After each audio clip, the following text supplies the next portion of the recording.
अस्सलाम वालेकुम everyone, welcome back to my new vlog and welcome to Bahria town Karachi.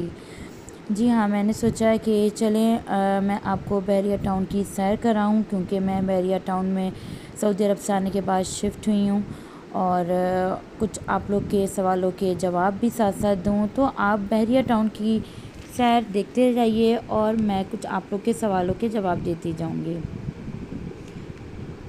सबसे पहले मैं उन सब लोगों का शुक्रिया अदा करना चाहूँगी जिन्होंने कमेंट्स करे और फिर जिन्होंने मुझे बेस्ट विशेस भेजी हैं। बहुत शुक्रिया आपका, क्योंकि मुझे बेस्ट विशेस की बहुत ज़रूरत है। और बहुत से लोग ऐसे हैं जिन्होंने मुझे कहा कि आप पाकिस्तान क्यों आई हैं, आपको नहीं आना चाहिए था पाकिस्तान, आप पछताएंगी और फ़लाना ढिमाका। लेकिन सबका अपना अपना पॉइंट ऑफ व्यू होता है। कुछ लोग जो हैं कहीं और जाने की सोचते हैं, मतलब यूरोप की साइड पर जाने की सोचते हैं। किसी ने मुझे ये भी कमेंट किया था कि आप पाकिस्तान ना आएँ, आप यूरोप वगैरह की साइड पर चले जाएँ।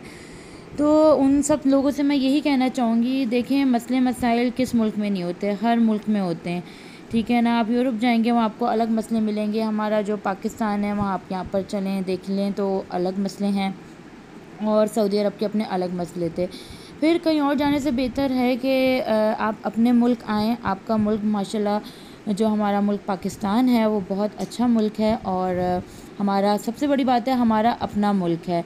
और क्या कहते हैं, और इसी मुल्क की वजह से हमारी पहचान है कि हम पाकिस्तानी हैं। तो मैंने और मेरी फैमिली ने प्रेफरेंस जो है वो सऊदी अरब के बाद पाकिस्तान को ही दिया, क्योंकि हम लोग चाहते तो स्टडीज़ की वजह से, क्योंकि मैं यम्बू शहर में थी और यम्बू बहुत ज़्यादा बड़ी जगह नहीं है, छोटी जगह है। तो हम लोग जद्दा और रियाद भी जा सकते थे, खुबर भी जा सकते थे। लेकिन बात वही है कि आप सिर्फ एक स्टडीज़ के लिए इधर से उधर आप जाएं, शिफ्टिंग करें, सब करें, तो बेहतर है कि पाकिस्तान में भी आ जाएं। पाकिस्तान में एजुकेशन फिर भी बहुत बेहतर है बाहर की स्टडीज़ से, क्योंकि बाहर आपको इतनी ज़्यादा अपॉर्चुनिटीज़ बच्चों को नहीं मिलती हैं। तो बेहतर ये है कि इधर उधर जाने से बेहतर है कि आप अपने मुल्क में आएँ। नो डाउट यहाँ पर भी स्टडीज़ का कुछ स्कूल और कॉलेजेस ऐसे हैं जहाँ पर बिल्कुल कोई अच्छी स्टडीज़ नहीं है, लेकिन बहुत से कुछ अच्छे भी हैं।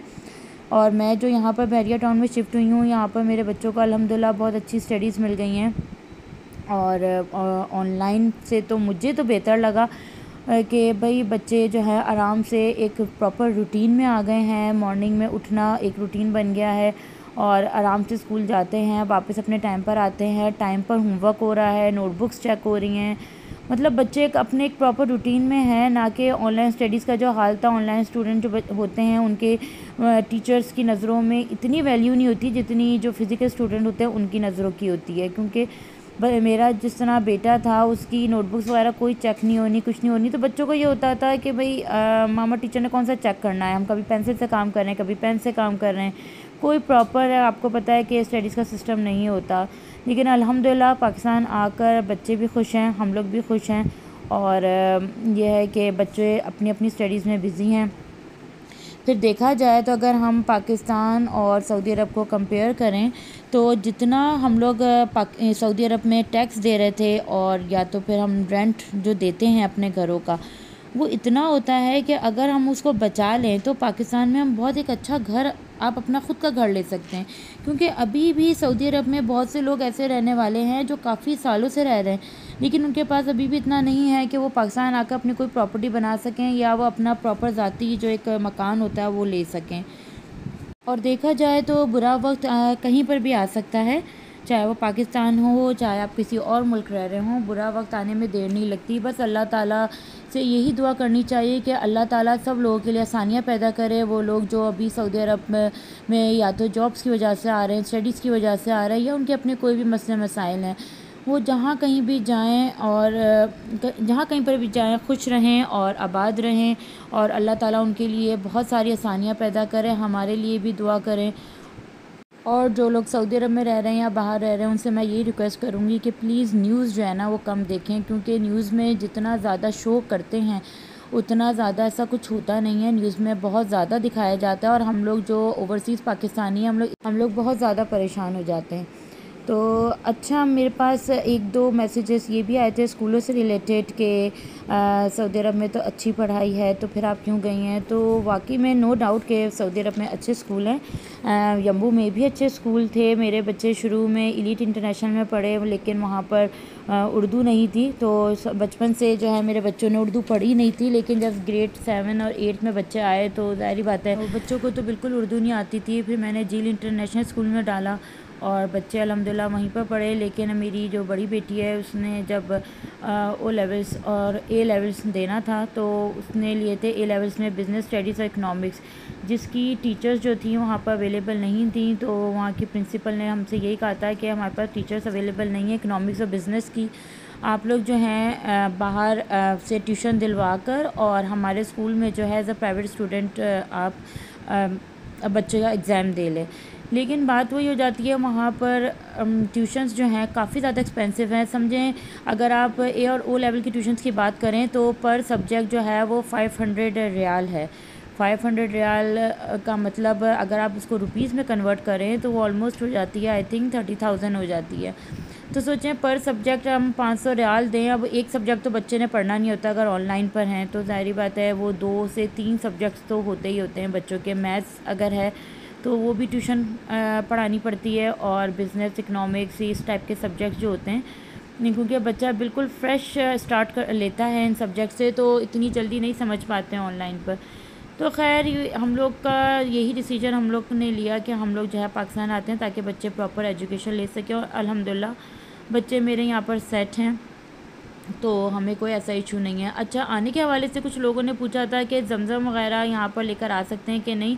तो PIA से तो आप लेकर आ सकते हैं, लेकिन वो आप लोग को एयरपोर्ट से ही ख़रीदना पड़ेगा, बाहर से आप ख़रीद कर नहीं लेकर आ सकते। ना कि आप सूटकेस वगैरह में बॉटलें आप बाहर से ख़रीद कर ज़मज़म की आप अगर लाएँगे तो वो एयरपोर्ट पर आपसे रोक लेंगे, तो आप एयरपोर्ट से ही बाई कर लेकर आ सकते हैं। और मैं जब यहाँ पर आई हूँ तो काफ़ी सामान जो है मेरा ऑलमोस्ट मैंने कार्गो करवाया था। जो बड़े आइटम्स थे जैसे बेडरूम सेट हो गए, फ्रिज, ओवन वगैरह, ये सब चीज़ मैंने सेल कर दी थी, क्योंकि मेरा जो ये फ्रिज वगैरह था ये इन्वर्टर भी नहीं थे, तो इसलिए मुझे सेल करना पड़ा। लेकिन बाकी काफ़ी सामान मैं अपने साथ लेकर आई हूँ। इंशाल्लाह आगे की वीडियोस में मैं आपको दिखाऊंगी कि मैं कौन कौन सा सामान लेकर आई हूँ। काफ़ी सामान में हम लोग ने कार्गो कराया था। जो साथ मैं लेकर आई हूँ उसमें कार्टन भी शामिल थे, सूटकेस कार्टन हम लोग आराम से लेकर आए।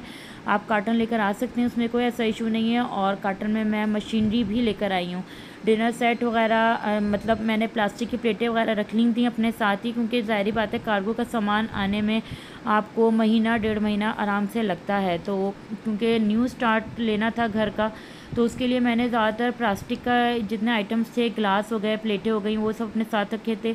पतीलियों का 1-2 सेट पतीलियों के रखे थे, और मशीनरी जो छोटे वाले ग्राइंडर्स होते हैं ना, चॉपर्स वगैरह होते हैं, वो सब मैं अपने साथ ही लेकर आई हूँ, और बिल्कुल किसी ने भी नहीं रोका। तो इलेक्ट्रॉनिक्स का जो भी सामान है वो जो छोटा होता है वो आप लेकर आ सकते हैं। बस एक चीज़ का ख्याल रखें कि सारा जो इलेक्ट्रॉनिक आइटम्स है उसको एक साथ एक ही जगह नहीं रखें, मतलब आप डिवाइड कर लें, कुछ सूटकेस में, कुछ कार्टन में, इस तरह कर लें। मैं अपने साथ इस्त्री हो गई, ग्राइंडर्स वगैरह जिस तरह मैंने बताया, ये सब मैं लेकर आई हूँ। मैंने एक सूटकेस अपने किचन का ही बना लिया था, जिसमें प्लेटें, चमचे, गिलास और क्या कहते हैं जो मैट्स वगैरह, कुछ इस टाइप की चीज़ें थी जो मेरी किचन से रिलेटेड जो बहुत इंपॉर्टेंट चीज़ें होती हैं, वो सारी अल्हम्दुलिल्लाह मैं अपने साथ लेकर आई थी। बाकी सब कुछ मैंने कार्गो में दे दिया था। इंशाल्लाह कार्गो के सामान की अलग से मैं वीडियो बनाऊंगी कि कैसे पहुंचा और हम लोगों ने कौन सी कार्गो सर्विस जो है वो यूज़ करी। उसके लिए आप मेरी आगे की वीडियोस का इंतज़ार करिएगा, और अगर आपको मेरी वीडियो पसंद आई हो तो प्लीज़ लाइक ज़रूर कर दीजिए और शेयर और सब्सक्राइब भी कर दीजिएगा। चलें, मिलते हैं इंशाल्लाह नेक्स्ट वीडियो में। तब तक के लिए अपना बहुत ज़्यादा ख्याल रखिएगा और हमें दुआओं में ज़रूर याद रखिएगा। आई होप कि आप लोग सब सेटिस्फाई होंगे मेरे आंसर से, और अगर किसी का कोई सवाल रह गया हो तो कमेंट सेक्शन में आप मुझसे पूछ सकते हैं। Thank you so much, take care and अल्लाह हाफिज़।